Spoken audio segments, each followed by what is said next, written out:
Buonasera dal TG del Friuli Venezia Giulia, dunque in Consiglio regionale di nuovo il nodo aperture festive dei negozi, approvata alla unanimità una mozione presentata dal Movimento 5 Stelle e indirizzata al Parlamento e al Governo nazionale che boccia le liberalizzazioni nel commercio. Oggi intanto il Presidente del Consiglio, Jacob, ha incontrato il magistrato titolare dell'inchiesta sui rimborsi della passata legislatura. Sentiamo Francesca Vigori.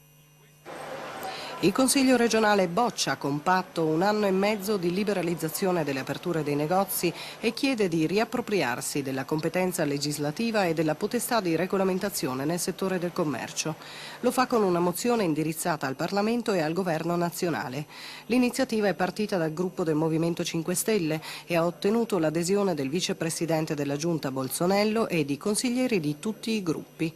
A distanza di più di 1 anno dalla legge Monti, sottolineano i firmatari della mozione, non si riscontra alcuna diminuzione dei prezzi, si registra una contrazione della spesa delle famiglie, i posti di lavoro sono addirittura calati e il PIL ha segnato un ulteriore segno meno.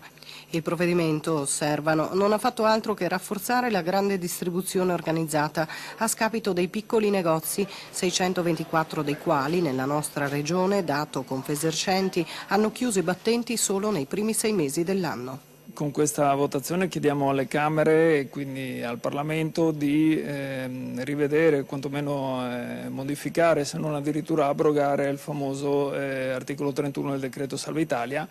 In questo modo la potestà legislativa ritornerà in capo alla Regione, avremo modo di poter legiferare su questa materia e quindi poter stabilire quante domeniche i negozi potranno stare aperti e eventualmente anche gli orari. Oggi è stato